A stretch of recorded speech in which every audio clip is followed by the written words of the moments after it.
I just need you to know that thoughts don't come from inside of your own mind. You see, if they did, you would never grow, right? There would be no growth if all thoughts only came from what you know, right? You grow when you learn something you did not know that was not in your mind. Get up, everybody move.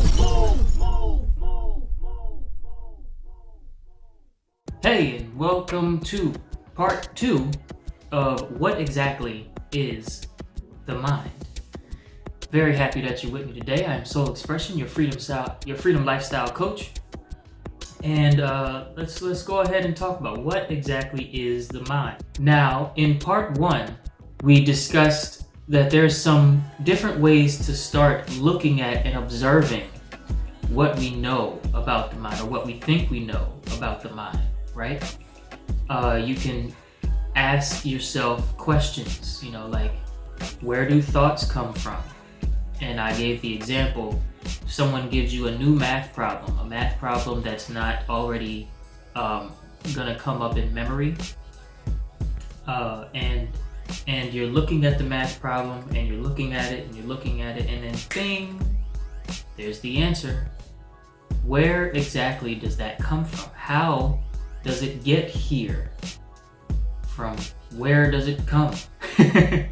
Especially with, and I said, with the new math problem, because with a math problem that you're familiar with, or any type of problem, any type of where you use creative thinking, if you're already familiar with it, right? If it's what's 2 plus 2, because you hear that in so many movies and you see it in so many times when you're in elementary school, that obviously that answer comes from your memory. You can see a picture of 2 plus 2 equals 4 on a blackboard in your mind, right? And so it's more, I more so wanted to call attention to a new math problem, or a math problem that it's within your skill set to figure out, but you haven't seen it before.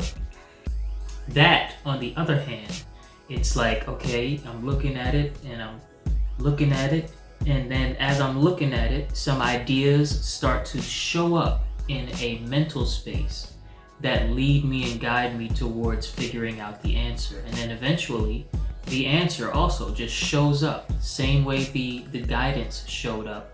It just pops.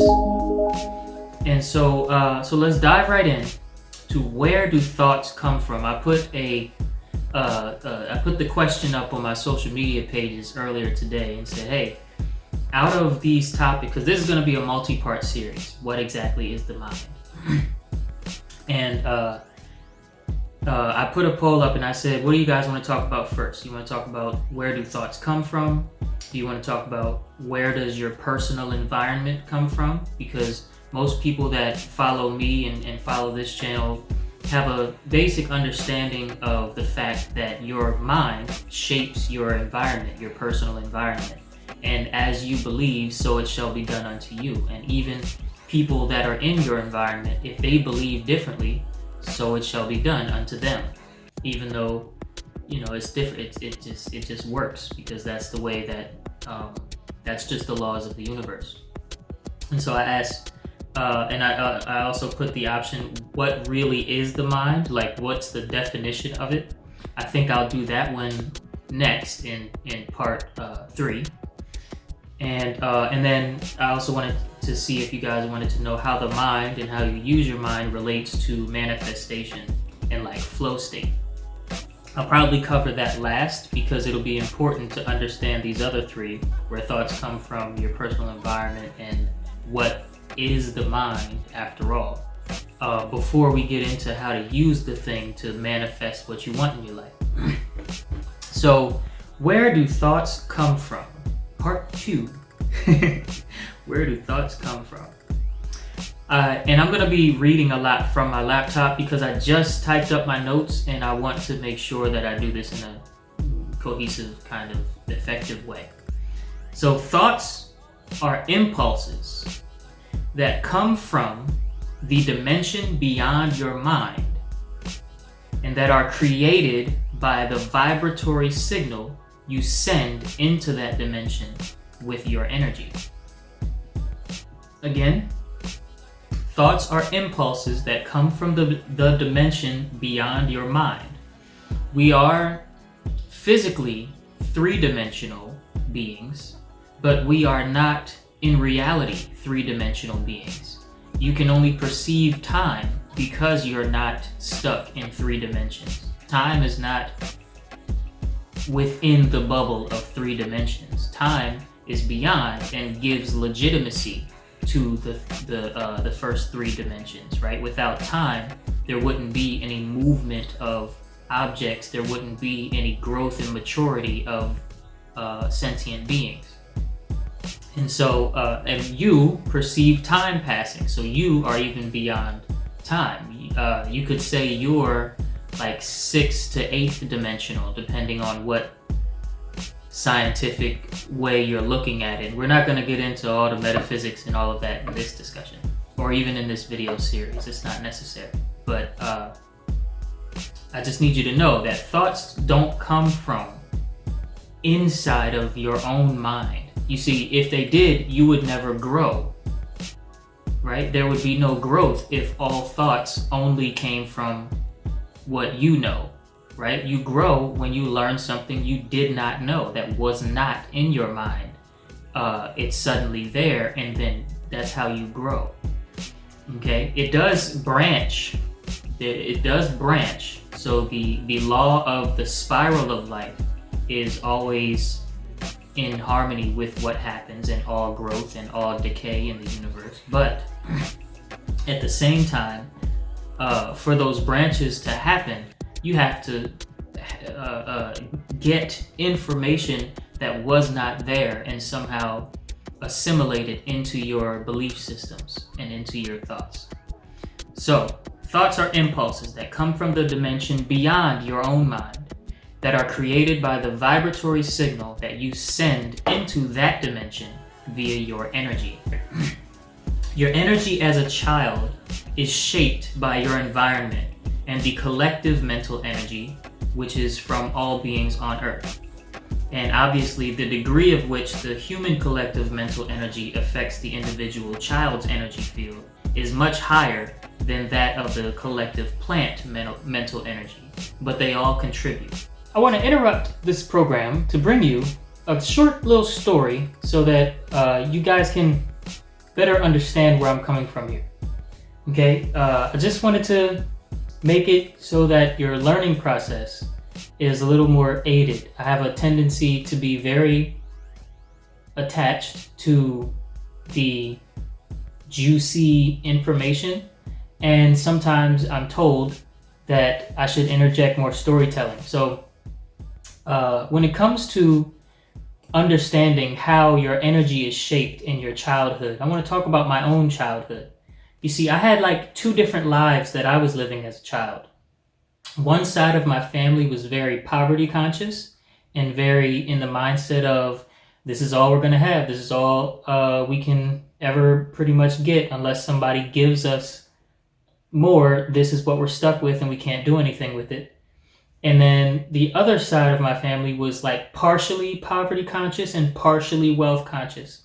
So there was some drive and structure towards, building for yourself a definite purpose and moving towards achieving goals and building success for yourself. But then there was also many members of that family, of that side of my family, that were very poverty conscious as well. Now, visiting both sides of my family is what sort of shaped how I turned out. Okay, because I wasn't kept from my family in any large kind of way growing up, and so I got to see the different sides, and those different sides got to influence me in ways that, of course, I wasn't even aware of because I was so young.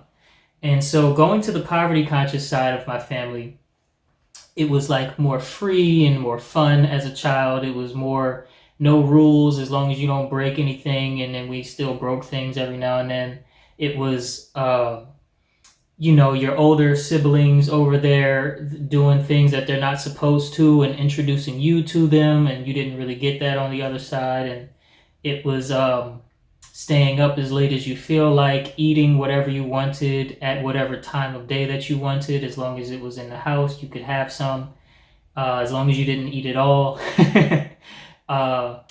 And stuff like that, right? And then on the other side, going to like the partially wealth conscious side, was a little more strict on rules. It was still fun, like for the most part, but it was like, after a certain time of day, then there was a lot more structure. And before a certain time, like before the afternoon, there was definitely a lot more like, you can't do this, you can't do that type of structure. And we had like video games and stuff on both sides, but on the wealth conscious side, you could only do video games for so long and after a certain like time of day. And then on the more poverty conscious sides of my family, going to visit those houses, it was kind of free reign. Whatever you felt like doing is what you felt like doing, and you could do it as long as you didn't break anything. And so how that kind of shaped my energy was it had me focus in two different kind of ways.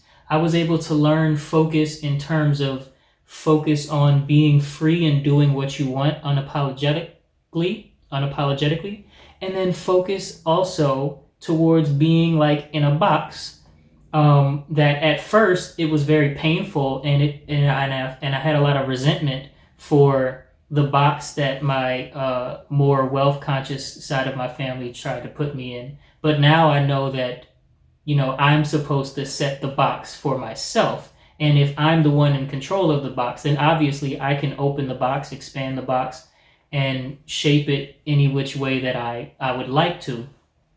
And so, I see the beauty in the box versus just totally free, and you could say random choice and jumpy, with a lack of purpose, jumpy mind with a lack of purpose. And so that's kind of how it happened in my own story. I want you guys to also reflect, on your own childhood. How did your environment shape your own upbringing and shape your own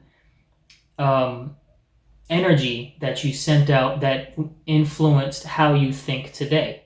The degree of which the human collective mental energy affects you as a young child is much greater than the degree of which like the canine collective energy and the feline collective energy and the bugs collective energy affects you, and the plant life collective energy. But they all contribute. It's just that the human one owns more stock in your energy. Okay? So moving on.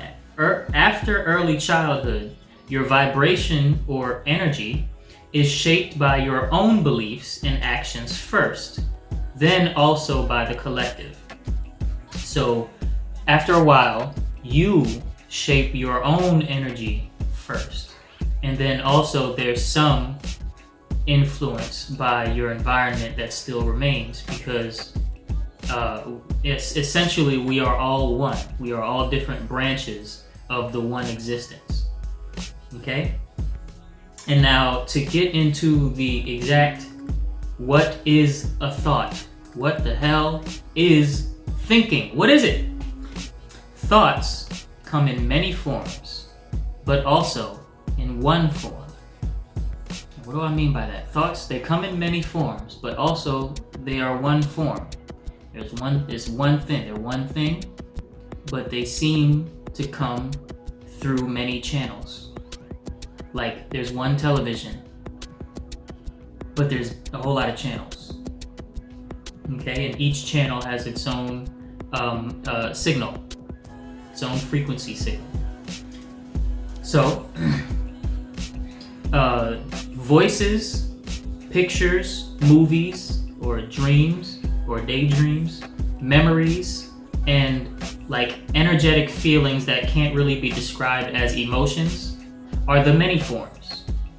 Most popular is voices. You can hear, again with the metaphor or analogy of the math problem, when you're trying to figure it out and you're thinking about the math problem, or you're thinking of the next chess move or checkers move you're gonna make in the game, you usually think in voices. You think in your own voice. You think in voices that are close to yours but may sound a little bit different than your physical voice.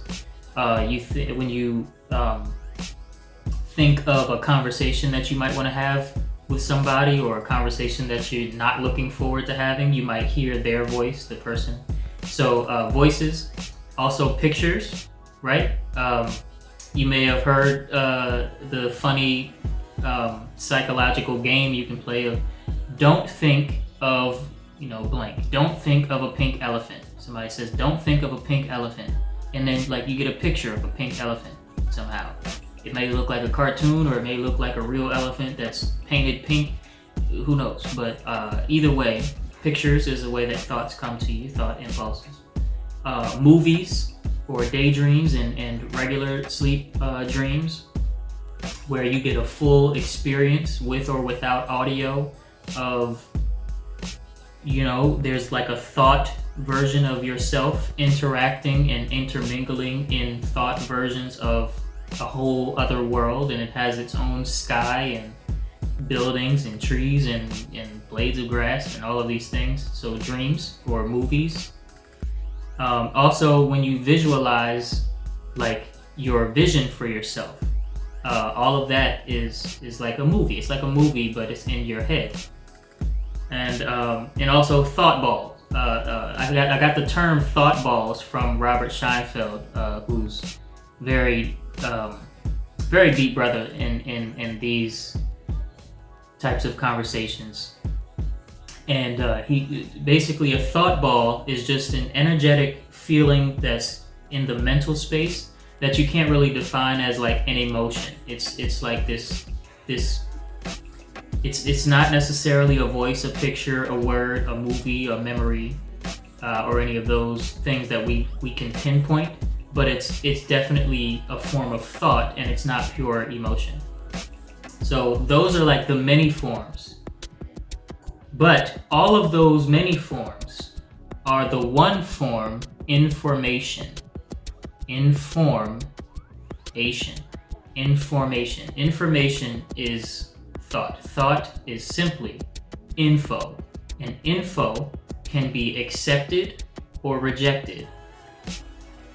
Okay? You don't have to accept every thought that comes to your mind as true. So if you're new to Ufulu Child, make sure you subscribe to get more mind mastery content dropped straight into your YouTube feed. If you enjoyed today's episode of Get Your Mind Right, let me know by clicking that like button, and I can't wait to see you all in the next video. Peace and love.